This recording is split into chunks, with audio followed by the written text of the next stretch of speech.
أعوذ بالله من الشيطان الرجيم.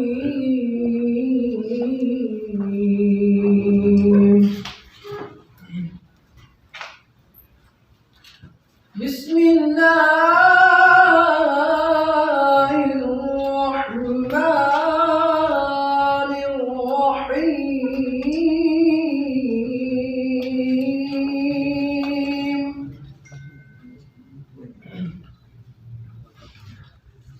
الرحمن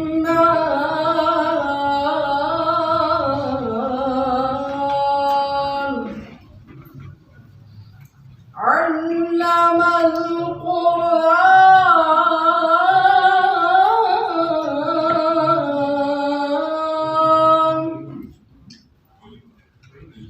خلق الإنسان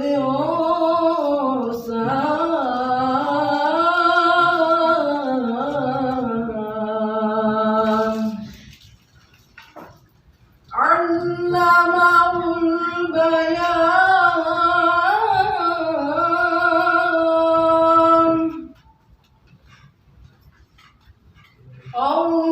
الرحمن علم القرآن خلق الإنسان علمه البيان.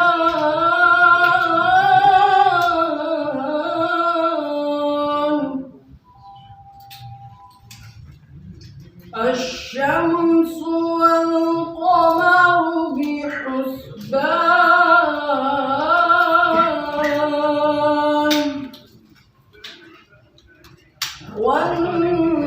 والنجم والشجر يسجدان.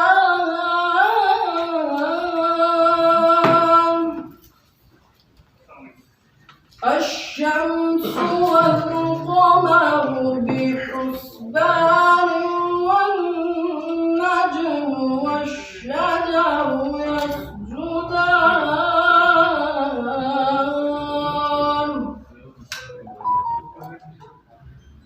والسماء رفعها ووضع الميزان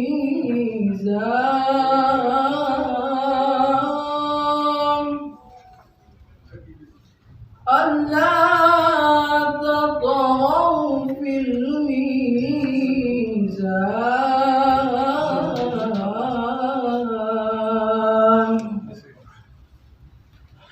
وأقيموا الوزن بالقسط ولا تخسروا الميزان.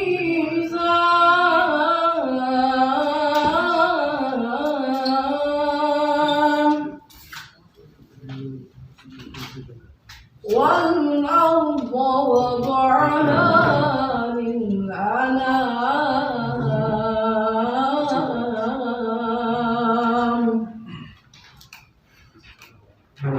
فيها فاكهة والنخل ذات الأكمام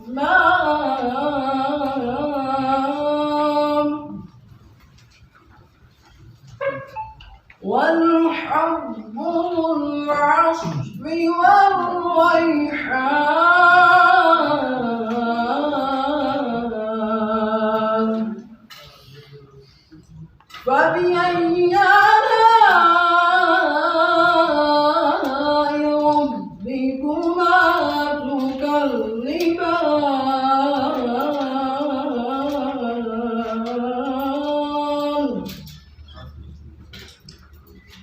والحب ذو العصف والريحان فبأي آلاء ربكما تكذبان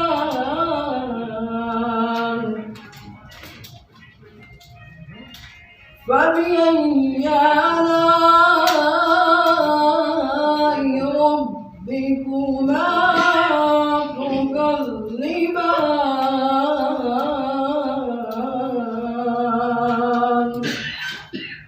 صدق الله العظيم.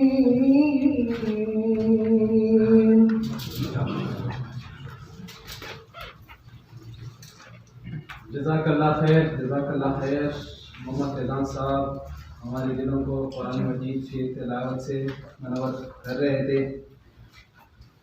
لاکھوں کروڑوں درود شریف نبی مہربان صلی اللہ علیہ وسلم پر کہ جنہوں نے ہمیں اللہ تعالیٰ کی طرف راہ دکھلائی، ہمیں ہدایت کا راستہ بخشا. میں نعت رسول مقبول صلی اللہ علیہ وسلم کے لیے درخواست کروں گا محترم احمد کو کہ وہ تشریف لائے اور نعت رسول مقبول صلی اللہ علیہ وسلم پیش کرے. برادر محترم احمد.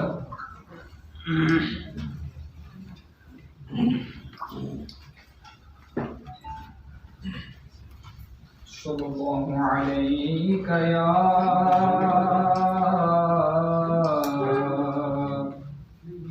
رسول اللہ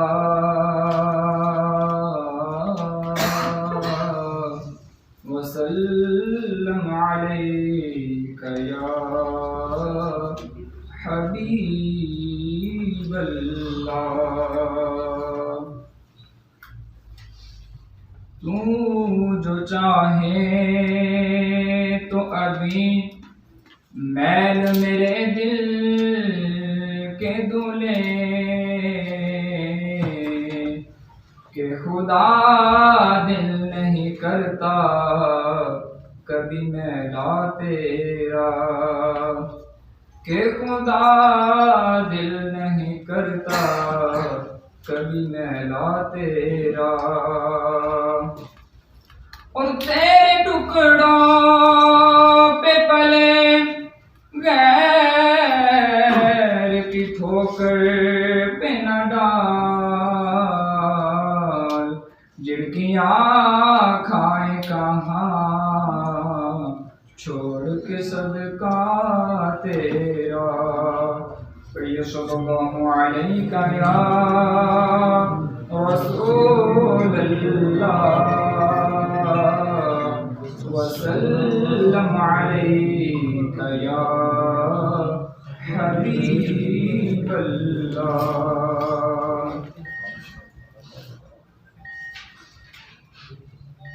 صلی علی نبینا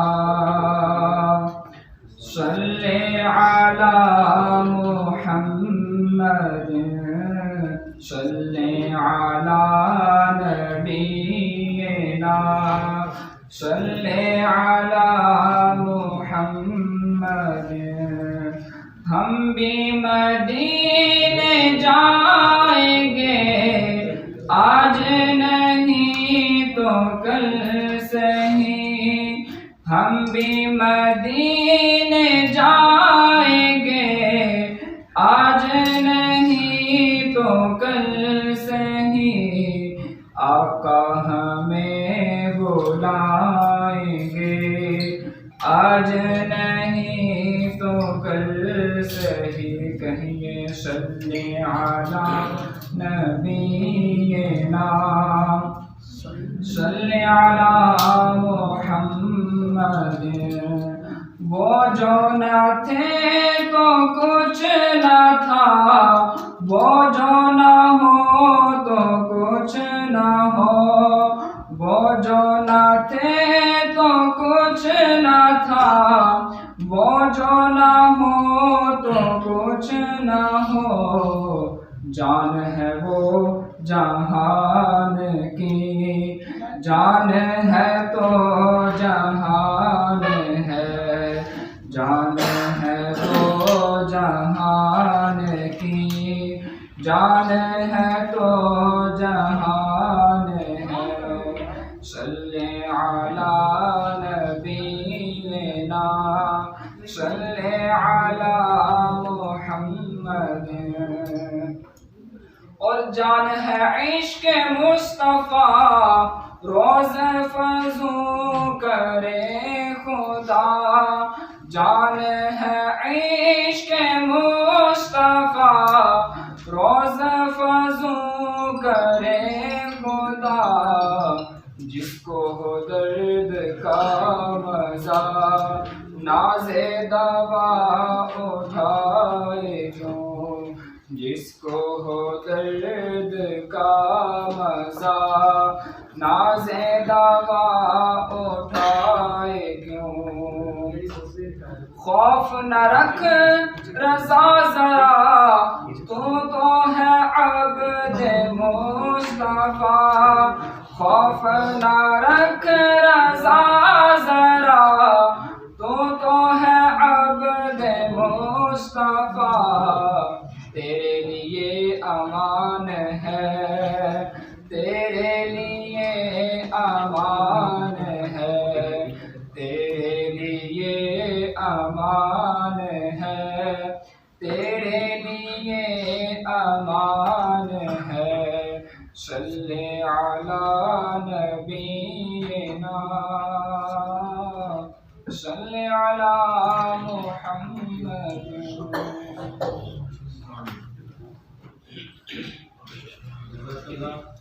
بہت شکریہ. یہ جو آج کا پروگرام ہے جس سے میں عرض کر چکا ہوں کہ دوئیہ پروگرام ہے تو یہ دوئیہ پروگرام اس میں ہم سید پرویز مشرف صاحب کے جو خدمات ہیں اس پر روشنی ڈالیں گے اور یہ کوئی سیاسی پروگرام نہیں اس لیے میں مقررین سے میری گزارش ہوگی کہ یہاں پر کوئی سیاسی گفتگو کے بجائے جو پرویز مشرف صاحب کی زندگی ہے اس کے حوالے سے گفتگو کی جائے اور ٹائم چونکہ پابندی ہمارے پاس ٹائم بھی بڑا مختصر سا ہے لہٰذا 3 منٹ کے اندر گفتگو سمیٹیں. یہ پروگرام جس کو آرگنائز کیا گیا ہے یہ صاحبزادہ ریاض خان اس کے آرگنائزر ہے. میں ان سے گزارش کروں گا کہ ابتدائی کلمات کے لیے وہ اسٹیج پر تشریف لائے اور آپ سے مخاطب ہو. جناب صاحبزادہ ریاض خان.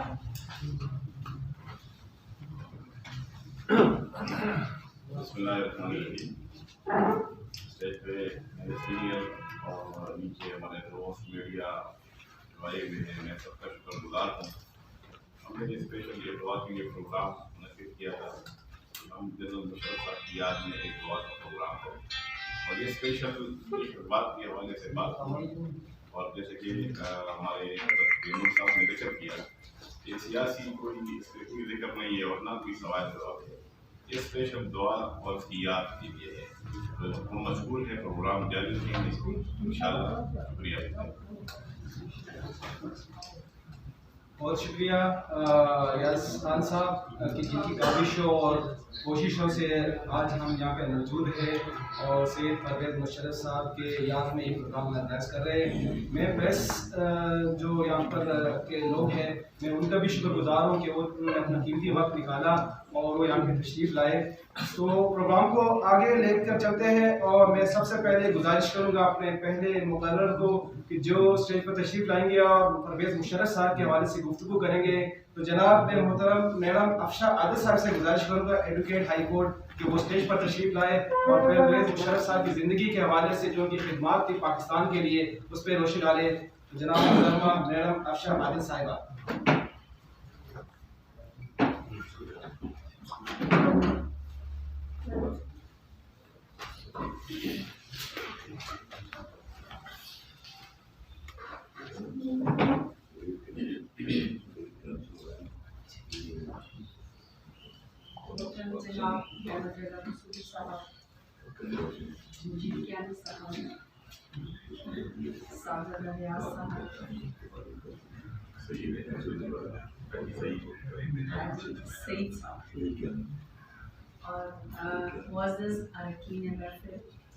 السلام علیکم. جیسا کہ صاحبزادہ ریاض صاحب نے آپ کو بتایا کہ آج کا یہ پروگرام ایک تو بہت شارٹ کال پہ کیا گیا، اکثر ٹائم ویسٹ کرنا. اینی ویز آج کا پروگرام جنرل ریٹائرڈ سابقہ صدر پرویز مشرف صاحب جو سابقہ صدر پاکستان بھی رہے ہیں اور چیف آف آرمی اسٹاف بھی رہے ہیں، تو ان کے حوالے سے ایک دعائیہ پروگرام اس بات سے آغاز کرنا چاہوں گی کہ اللہ تعالیٰ انہیں محمد و آل محمد کے صدقے اپنی جواری رحمت میں رکھے، ان کے صغیرہ و کبیرہ گناہ معاف کرے. تو چند جملے صدر صاحب کی اجازت سے کہنا چاہوں گی، زیادہ ٹائم نہیں ہوگی. دیکھیے، صدور پاکستان میں کئی آتے رہے، chief of army staff Pakistan میں ہوتا، لیکن کچھ مخصوص لوگ ہوتے ہیں جن پہ خدا کی خاص نظر کرم ہوتی ہے، جن میں سے ایک نام پرویز مشرف صاحب کا خاص طور پہ لینا چاہوں گی. پرویز مشرف صاحب بالکل ایک میڈیم نچلے طبقے سے ان کا تعلق تھا. ان کی فیملی میں کوئی عالم نہیں تھا، ان کی فیملی میں کوئی پولیٹیشین نہیں تھا، لیکن اپنی ذاتی محنت، ابیلٹیز اور کاوشوں کے ذریعے اور صاف نیت ہونے کی وجہ سے اللہ تعالیٰ نے انہیں پاکستان کے اعلیٰ ترین عہدے پہ پایا. میری ایک عادت ہے کہ میں بالکل کوئی بات لگی لٹی یا مسلحتاً بھی نہیں کرتی. جو صاف بات ہوتی ہے، جو میرے دماغ میں آتی ہے اور جس کو میں صحیح سمجھتی ہوں، میں وہی کیا کرتی ہوں. ذاتی طور پہ میں نے پرویز مشرف صاحب کا بہت ساتھ دیا. اس وجہ سے سچی بات تو یہ ہے کہ اس سے پہلے کبھی مجھے کوئی خاص طور پر فوج سے دلچسپی نہ تھی، لیکن مشرف صاحب کے آنے کے بعد جو چیزیں میں نے محسوس کی کہ کون سی تبدیلیاں ایسی آئیں جو پاکستانی اسٹیٹ کے اندر آئیں، تو سب سے پہلے یہ کہنا چاہتی ہوں، سب کو پتہ بھی ہے کہ اس وقت کے جو معاشی حالات تھے، تو ساری دنیا اس چیز کا یعنی ایڈمٹ بھی کرتی ہے اور پاکستانی خاص طور پر اس کا ریگارڈ بھی کرتے ہیں کہ جو معیشت اور جو خوشحالی پرویز مشرف صاحب کے دور میں تھی وہ شاید ہی کسی دور حکومت میں تھی، اور یہ بالکل 100% حقیقت ہے. اصل میں بات یہ ہے کہ مشرف صاحب ذات کی طرف آنا چاہوں گی. بنیادی طور پہ ایک نڈر، بے باک، صاف نیت اور ایک سچا انسان، اور اس سے بڑھ کے جو سب سے بڑی خوبی ان کے اندر تھی وہ یہ تھی کہ وہ محب وطن، یعنی پاکستانیت مشرف صاحب کے اندر کوٹ کر رہی ہے. اب ظاہری بات ہے حالات ایسے تھے